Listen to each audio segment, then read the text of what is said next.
Alright mga kuya, ayan no, prepare kami at papasok pa rin tayo kahit na bumabagyo. Ang lakas ng ulan sa labas no. Pero yan, tuloy-tuloy yung video. Naka-video tayo kahit bumabagyo. Samahan nyo ako. Prepare na yung ating kaputi. Shoutout dyan sa mga pumapasok kahit bumabaha. Yan, samahan nyo kami at lusungin natin yung baha at sagupayin natin yung bagyo. So lalagyan lang natin ng plastic yung ating cellphone. Sumama na sa biyahe ni Gwapong Biyahero TV at para makasama si Kuya Isko Official o si Charles Francisco sa kanyang Facebook account. Suportahan natin Kuya Isko Official, Gwapong Biyahero TV.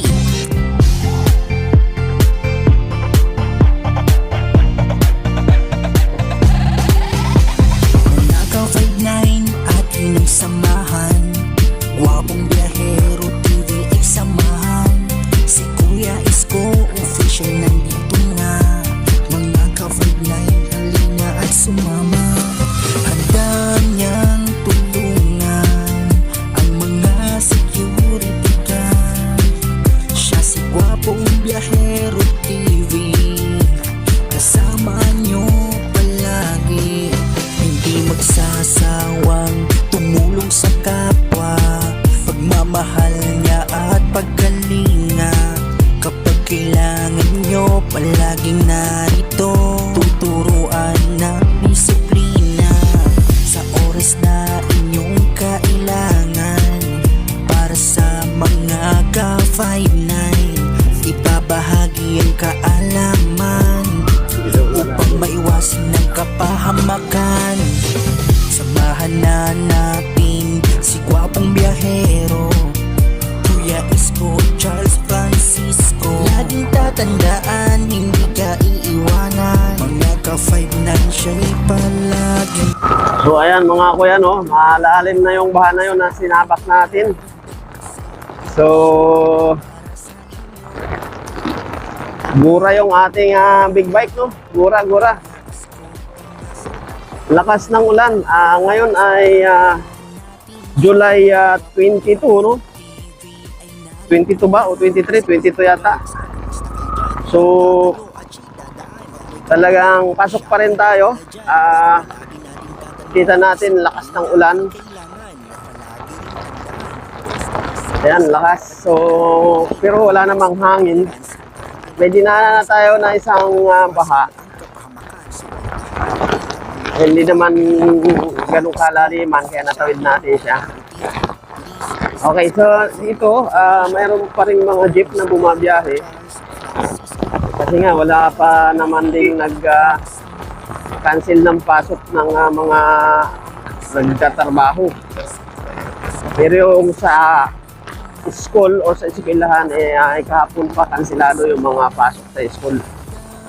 So ayan, at ito yung kalagayan no, pag ikaw ay nasa lansangan or sa kalsada sa panahon na ganito na maulan or tag-ulan. Ganito siya. So pwedeng kahit na nakakaputi ka, pwedeng mabasa ka pa rin. Ramdam ko basa na yung aking hita. Kung hindi nga talaga tama na nagsuot na tayo ng uniform, basa na. Basa na. Basa na.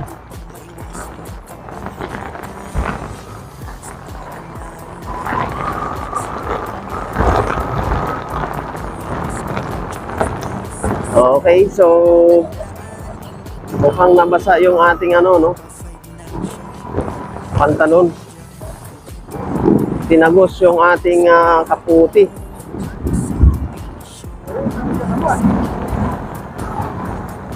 Baka malalim. Pag malalim kasi hindi tayo pwede dahil kawawa yung motor natin. Ito tayo dito. Pag malalim dito tayo dadaan sa kabila.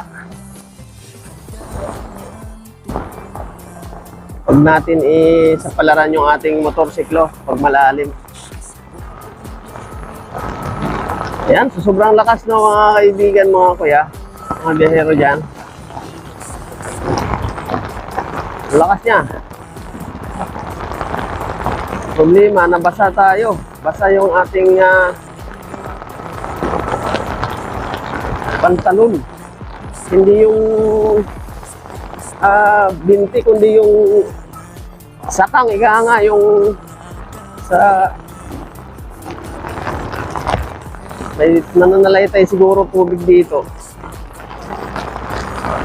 Basa.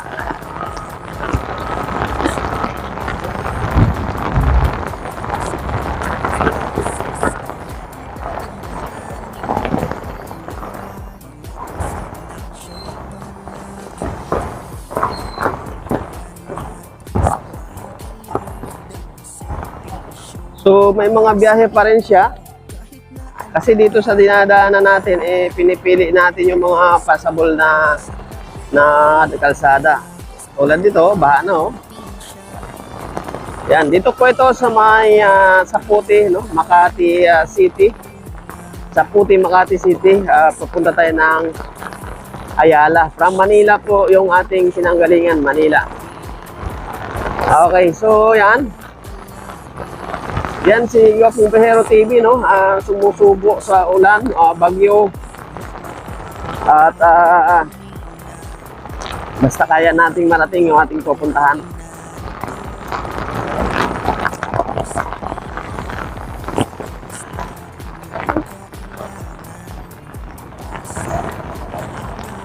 So nakamotorsiklo pa tayo ngayon, ha. Although mas pabor ang motorsiklo kaysa sa sasakyan pag maulan. Mababasa ka nga lang, pero yung situation sa pagbiyahe mas okay yung motorsiklo. Kasi pag sasakyan, oras na talagang may baha-baha, delikado talaga siya.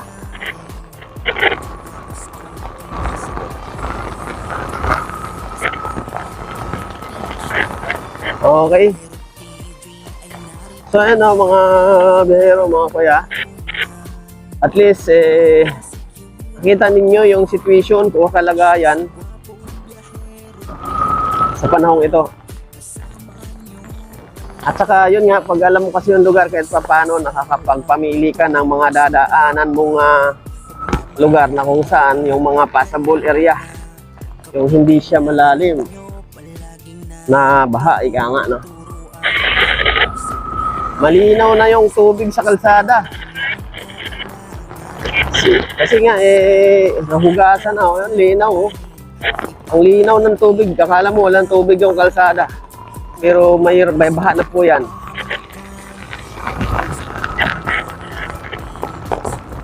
Okay, so diretso tayo. Ayala po mga kaibigan, mga biyahero, mga kuya, no? May payong ka dyan? Okay, so pag nakamotor, yun yung delikado mga biyahero. Kaya kailangan na alam mo rin yung mga dadaanan. Dahil pag nakamotor, possible na pa pwedeng mahulog ka sa kanal or sa manhole. Kaya more on gitna lang lagi ang daan. Yan ang diskarte pag mabaha ang panahon. Laging gitna lang para medyo safety sa aksidente, dahil pag gigilid ka, pwede kang ma-shoot sa mga kanal-kanal.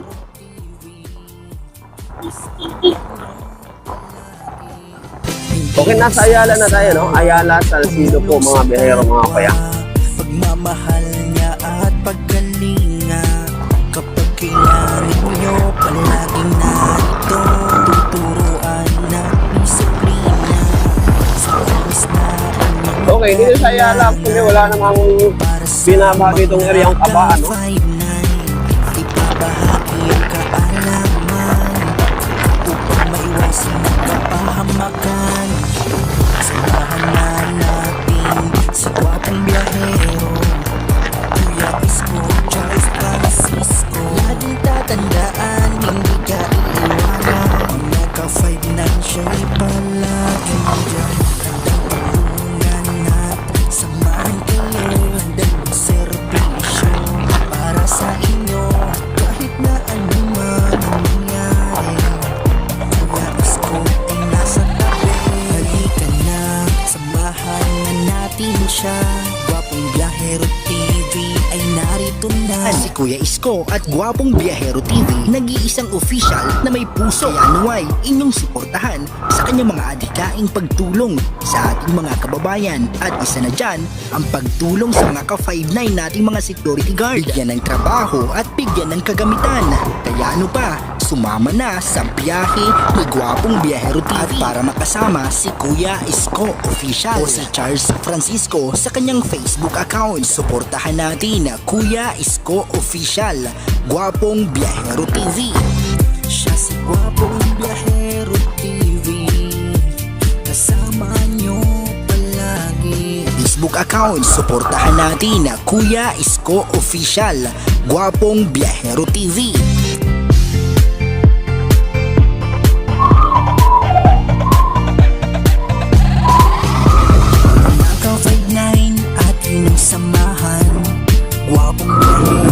Right, may natid tayo dito, no? Natid natin yung ating commander dito sa may Ayala.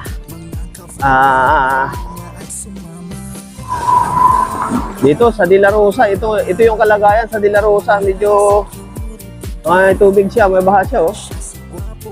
Pero hindi naman kalaliman, kaya naman, ika nga, no? Kasama nyo palagi, hindi magsasawang tumulong sa kapwa, pagmamahal niya at pagkalinga. Apaw na kasi yung kapag kailangan nyo, apaw na yung kanan. Tuturuan kaya siya medyo bumabaka na. Pero konti lang siya, konti lang. Mababaw lang siya at konti lang, may kila. Para sa mga ka-5'9. Okay, so shoutout po sa mga bumabiyahe ng ganitong panahon. Shoutout po sa inyo at good morning, good morning. Time check natin is siguro nasa mga 7:30 higit. Kasi hindi tayo nakapag-reload dahil nga maulan. Shoutout sa inyong lahat. Handang tulungan at samahan kayo, handang magserbisyo para sa inyo, kahit na anuman ang nangyari. Kuya Isko ay nasa tabi, halika na, samahan na natin siya. Gwapong Biyahero TV ay narito na. Mga security, Alright, nandito na tayo sa may may kakulangan, Salcido. pero palagi natin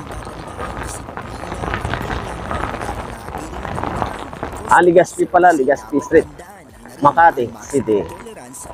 Alright, so umikot lang tayo rito dahil babalik tayo sa Ayala at pupunta tayo sa ating work.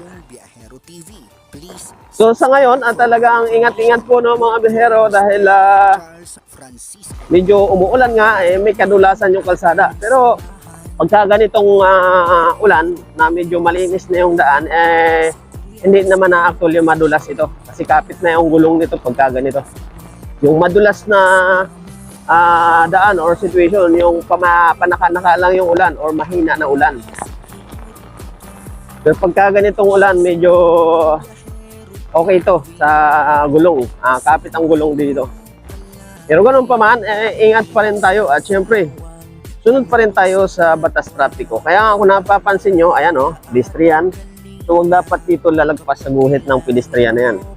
Kung tutuusin, yung iba niyan tumatawid na kasi malinis, wala ganong sasakyan. Pero syempre, sabi nga, observe natin yung batas trapiko. Ayan, guna tayo. Observe pa rin si batas trapiko kahit anong mangyari, kahit anong wala mang sasakyan na dumadaan dahil karamihan ng na aksidente ay yung hindi pagsunod sa batas trapiko. Okay, so pedestrian din yan, so stop tayo, kaya i-stop tayo. Yun, bumabaha na, oh. Baha na rito, oh. So De La Rosa Street po tayo na Makati City, no? Yan, guna tayo. Kung tayo pa kanan. Oh, baha dito. So iwasan natin yung tubig kasi medyo malalim. Okay. Yan, so Ayala ulit tayo, mga biyahero, mga kuya. Kakaliwa tayo dito sa Ayala. Ayan, 12, 11, 10, 9. So abot tayo. Ayala na po ito. So actually, pag nasa Ayala kayo, huwag kayong mangamba kasi kahabaan ng Ayala po ay wala pong baha dito or wala pong malalim na tubig dito sa kahabaan ng Ayala. Maano po dito, okay po dito. So, merong binaba dito sa area na to, sa may Makati, yun yung Chinorosis or Pasong Tamo. Yan, medyo malalim po talaga ang tubig dyan. At yung Buendia Chinorosis or Buendia Osmeña Highway. Yan. Alright. So, yan po yung kalagayan, no? Situation sa oras na ito, bago mag alas 8 ng umaga, July 22, 2025, na kung saan kasalukuyan pa rin yung makagupit yung habagat or yung bagyo na sinasabi, kung nandito na nga ba yung bagyo. Go na tayo. Tatawid lang tayo ng Helpuyat or dating Buendia. Ngayon ay Helpuyat na. So yan, dito dati yung Helpuyat to is nung pandemic nilagyan ng kaliwaan ito. Pero sa ngayon kasi inalis na nila yung kaliwaan. Ayun, katulad nun, may kumakaliwa oh.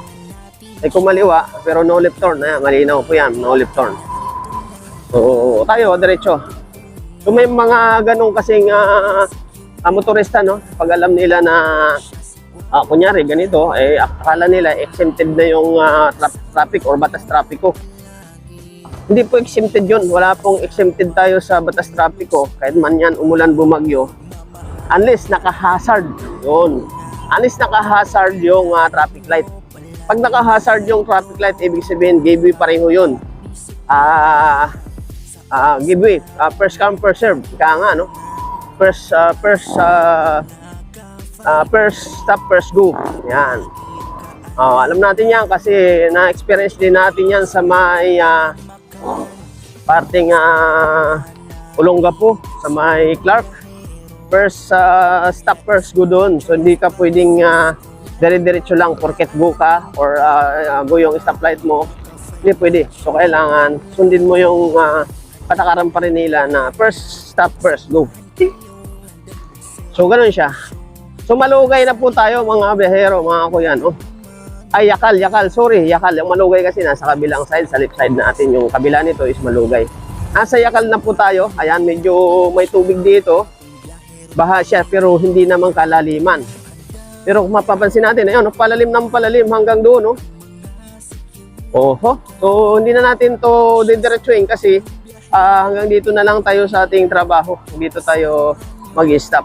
So, yan, ang tubig. So, yan. Thank you very much po. At mabuhay po ang lahat. Mabuhay at ingat-ingat. So ayun mga kuya, nandito na tayo, bumabaha rin dito. Ayun yung service natin. So tinakpan na natin. Yung mga tropa oh. Yan, mga tropa snappy dyan.